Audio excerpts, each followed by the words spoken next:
Hey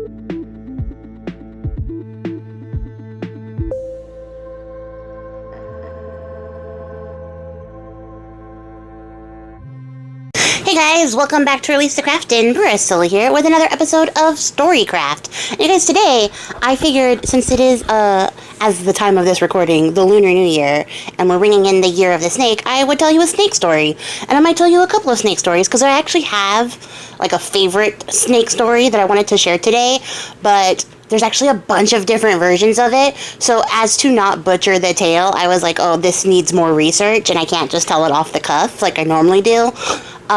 So I'm going to tell you a different snake story, and then work my way back to my favorite one, probably next week. So, at any rate, as the title has said, I am reading you the tale of the Snake Prince. And this tale actually comes to us from India. It is, a Punjabi tale, but they do think that it has actually got, like, its basis in older lore than that. It's a very common theme and that we've done a couple of times on the channel, but I think you're going to like the story. It has some different nuances, as Indian tales tend to. They're a little bit different than what we're used to on the more westernized side of the world.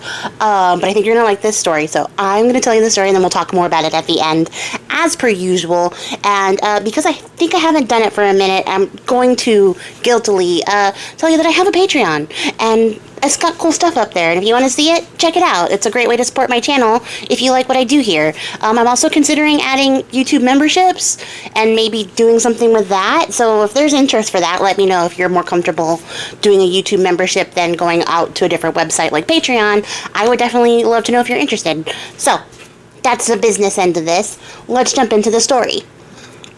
So, the Snake Prince begins, of course, like all the best stories do, once upon a time, in the way, way long ago. And there is an old woman who lives all alone by herself near the river, and she's super poor. Like, mega poor. As poor can be. Here's how poor she is. All she has left to her name is a handful of flour, no way to make a living, and a bronze pot that she uses to collect her water in. So, not bronze, I'm sorry. She has a brass pot. That's an important distinction. So she decides that there's really nothing else she can do about it because, like I said, she has no way to earn more money. She decides to just go take a bath, and, you know, maybe she'll come home, she'll make a little bit of cake or some unleavened bread with the little handful of flour she has left, and then she'll, basically spend her time, woeing her misfortune. And so she does. She goes down to the riverbank. She takes her brass pot with her. She brings a cloth with her to cover the pot to keep it clean, so that after she's done bathing, she can collect some water in the pot and bring it home.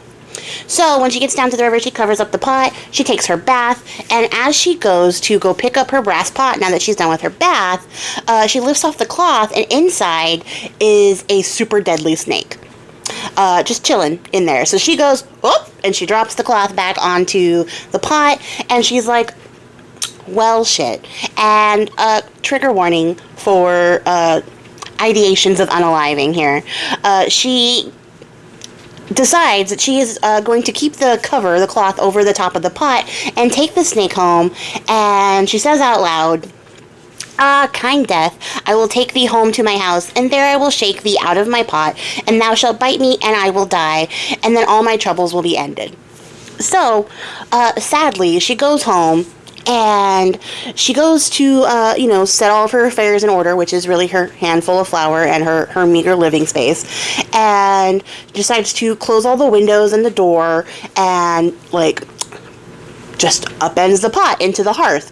But a snake doesn't fall out of the pot, you guys. A beautiful necklace full of flashing jewels falls out and hits the ground. And she's like, what? And she looks in the pot, there's nothing in there. So now it's a gorgeous bejeweled necklace. And she's like, oh, wait a minute now. So she takes the necklace. Her fate has been, instantly reversed. She rushes off to go to the palace of the king, and when she gets there, she starts to demand a private audience with the king.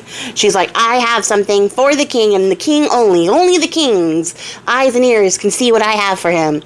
And eventually they're like, yeah, okay, I guess you can go have a private meeting with the king, and we're not going to ask any questions or search your person because you're an old woman and clearly not capable of being a threat, which is like the first mistake. You should never never underestimate the elderly.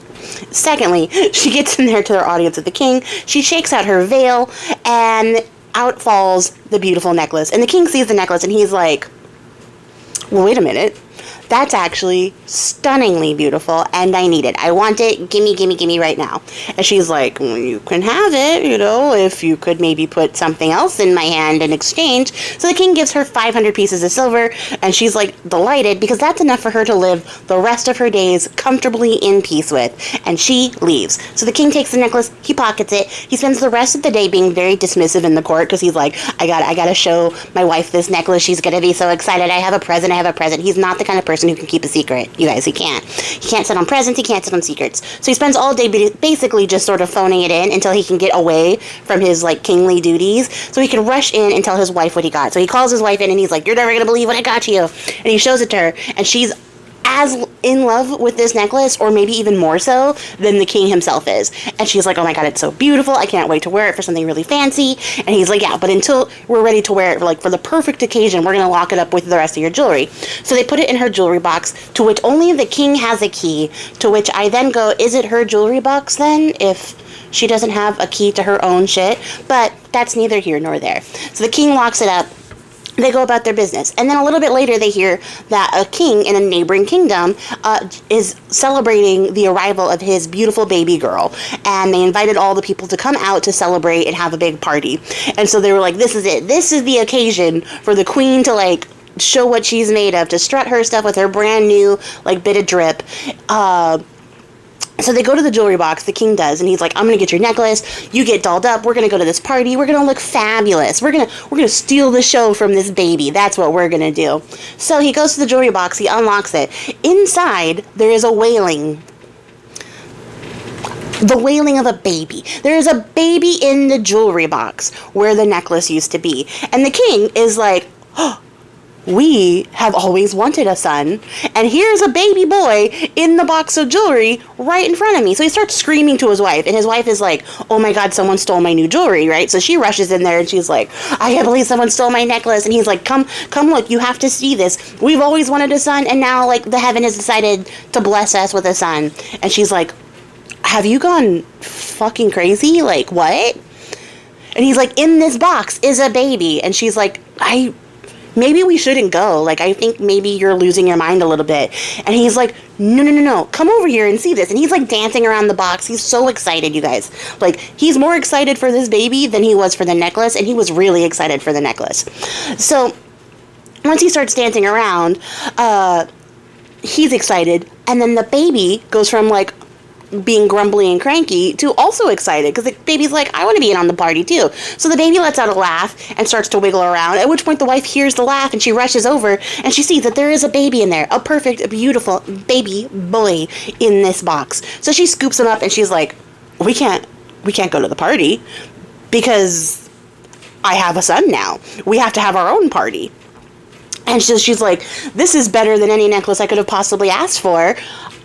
I have a child. And they're like, we have a child. And the king and the queen start to celebrate. In fact, they celebrate so much that for the next 7 days straight, there is so much partying and feasting and like merrymaking. The cannons are going off, like fireworks everywhere. Nobody gets to sleep because the party is so huge as everybody's celebrating this new baby.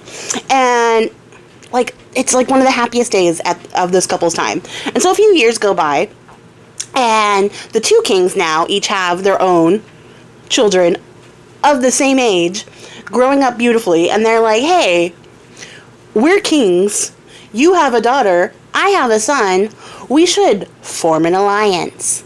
And so, that being said, they arrange a marriage for the children. When they come of age, they're going to be wed and join their two kingdoms together, and everybody's really excited, and they're like, this is going to be great.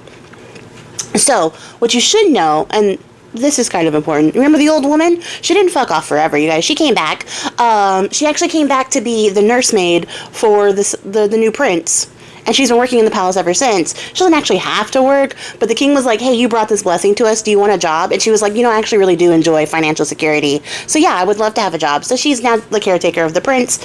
And she's also living comfortably in the palace. So her circumstances didn't just change for the better. They changed for the best. We love that for her.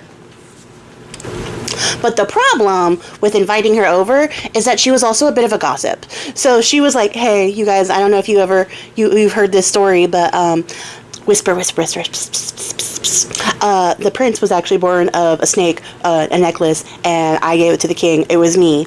I was the one. So she's a little bit gossipy, but that's okay because, like, who wouldn't tell that story if you were involved in this process?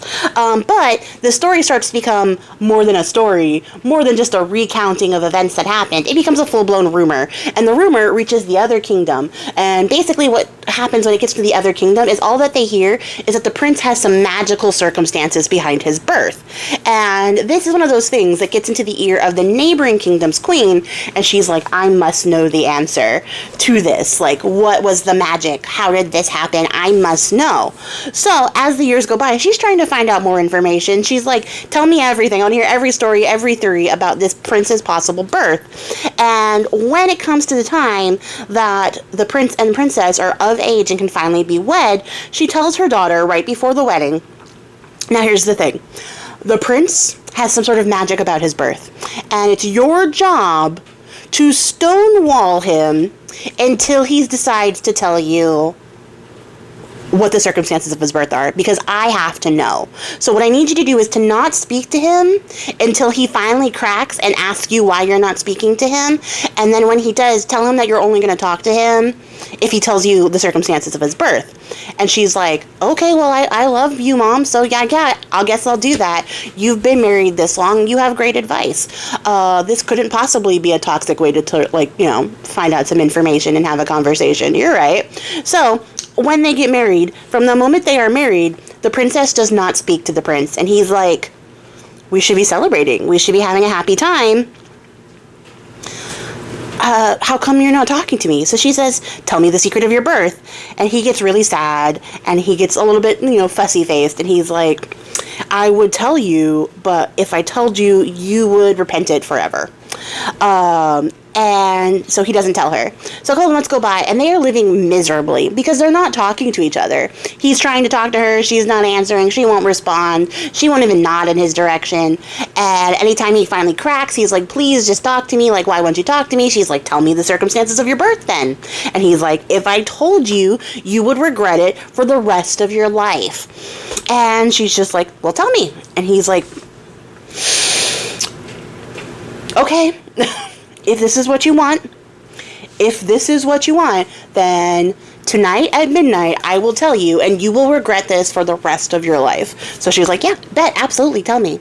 So at midnight, they get a couple horses. They go down to the river from which the snake was first found, exactly at the spot where the snake ended up in the brass pot. And he goes there, and he's like, are you sure you want to know? I'm telling you that if I tell you, you will regret this. And she says, yes, I do. I want to know right now. And he goes, okay, all right. I want you to know that I'm the son of a king from a faraway country, but I was enchanted and turned into a snake. And the second he says, I was turned into a snake, he turns back into a snake immediately, just falls to the ground, pile of clothes. He slithers out of the clothes and goes back into the river and just swims away. And at this point, the princess is flabbergasted. She's absolutely shook to the core.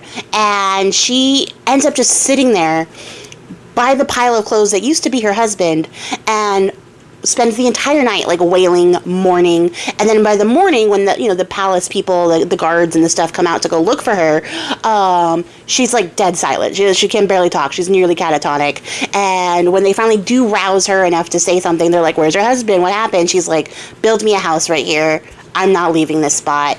I don't even need like all this stuff. Just build me a tiny little hut, and I'm living here now because I done fucked up. That's what's happened.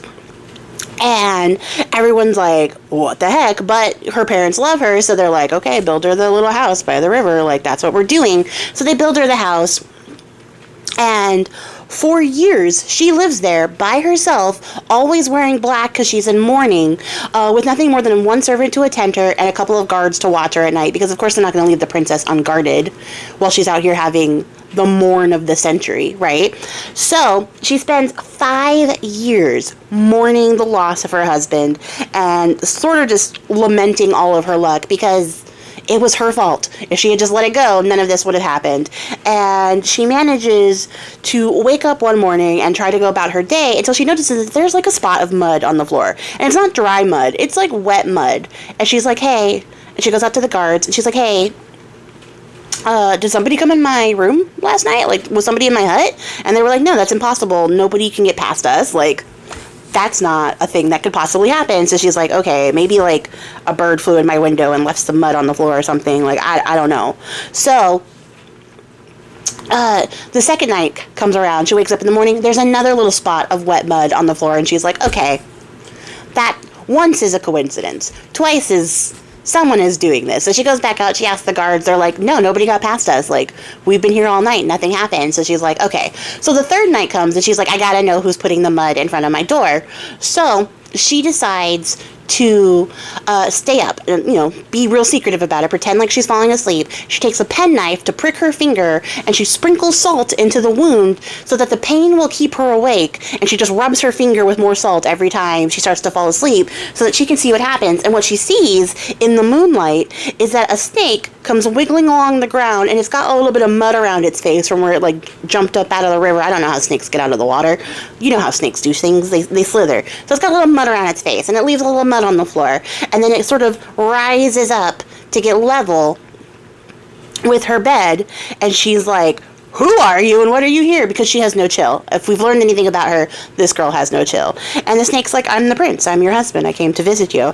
And she starts to bawl. She's crying, and she's like, I'm so sorry. I can't believe this. And the snake's like, didn't I tell you this would happen? That you would regret this if I told you my secret? And she's like, I'm so sorry. I regret it. I've been repenting all this time. Like, isn't there anything I can do? Like, please tell me there's something I can do to, like, fix this. And the prince is like, well, there's one thing, but it's going to be terrifying. So if you want to do it, like, you're going to have to really brace yourself. And she's like, anything. I will do anything to make this right. And he goes, okay, on this particular night, we don't know what night it is, you have to put out 4 bowls in each corner of the room filled with milk and, like, sugar. So 1 bowl each corner of the room, milk and sugar in each of them on this special night. All the snakes are going to come to your house to come drink the milk. But you have to stand in the doorway and not let them come in, because the queen of the snakes will be with them, and she'll be in the front, so you'll know her. You will absolutely know her when you see her. But she's going to be in the front, and you have to bar her entry from the milk and the sugar and tell her, oh, queen of snakes, give me back my husband. And you can't relent until she agrees to. So you have to just keep demanding until she agrees. Because if you are frightened and you don't stop her, you'll never see me again. I'm going to disappear forever. And so she's like, okay, I got it. I can do this. So on that one particular night that we don't know, it was special, once in a blue moon or something like that, she does what her snake husband tells her to. She sets out the bowls of milk, and she stands at the doorway, and she's waiting there with her guards. And at midnight, there's all this rustling, and there's like a hissing, and there's like this movement in the dark, this shadowy movement of like this writhing mass coming her way.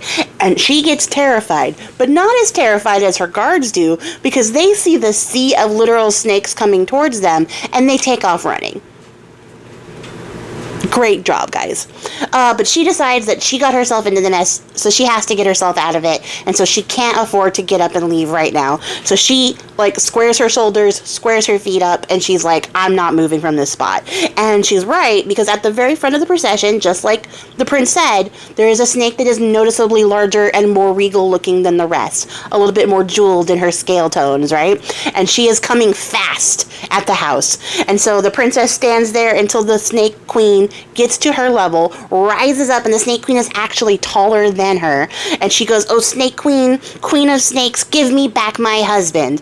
And the queen of snakes doesn't do anything, but she lowers her head down, and her little black eye gets like level with the princess. And the princess is terrified, so she's like wringing her hands so that she can't like betray how absolutely scared she is.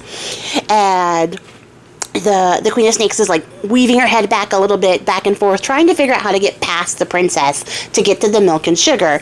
And so the princess decides she's going to try again. So she says, oh, Queen of Snakes, give me back my husband. And so then the Queen of Snakes looks at her and says, tomorrow, you shall have him tomorrow. At which point, the girl is like, her energy depleted, hit zeros, no spoons left, no bones left. She walks back into her house, collapses into her bed, and just before she words are really hard. Just before she passes out completely, she is like aware that her whole house is full of the bodies of snakes who are all clamoring to get to this milk and sugar. So, in the morning when she wakes up, she sees that the milk and sugar is empty. All the snakes have gone. There's probably a couple scales laying around, a little bits of, like, cast-off shed skin, but nothing she's too, like, worried about, right? So she sweeps up. She cleans up her whole place. Then she starts hanging up flowers and dried bouquets and nosegays and all the things, right? She's doing it up. She sweeps out her house. She makes a fine meal.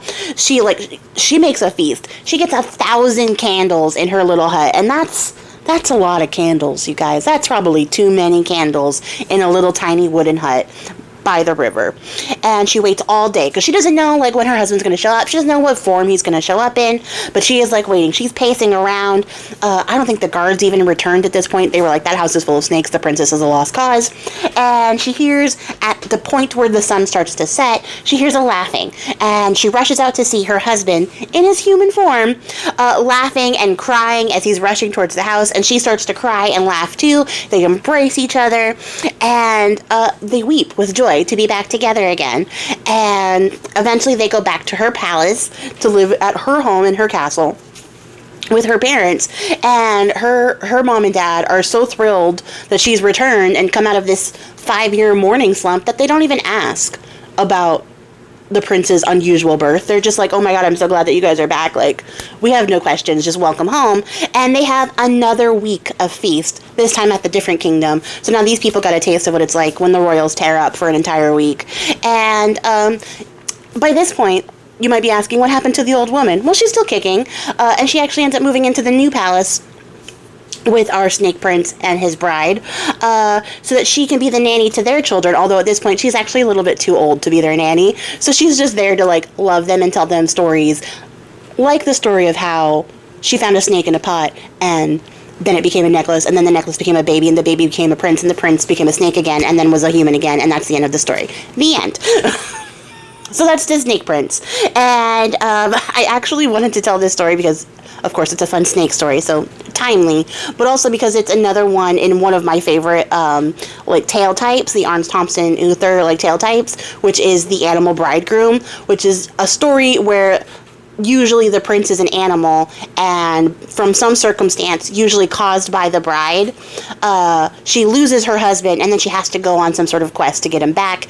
This is the same tale type as Psyche and Eros, which I've done on this channel, as well as Beauty and the Beast, which I've also done in Storycraft. So they're my favorite types of stories. I wanted to tell it. I was very excited to find one that was about a snake to share with you guys. And also, I've only done, like, 1 or 2 other stories from India, so I wanted to do another one. And I think the story is great. I also really admire how courageous the princess is, and even though she was, like, a little bit of a ditz for just blindly trusting the advice her mom was giving her, she still managed to, like, turn things around in the end and save the day and make up for her mistake. And yeah, I just like stories like that. So I hope that you guys enjoyed this story. If you did, leave a like and a comment down below. It really helps out my channel. And that's going to be it for me, guys. If you went to the end of the video, I appreciate your faces. And I'll catch you guys all in the next one. Until then, guys, happy crafting. Bye.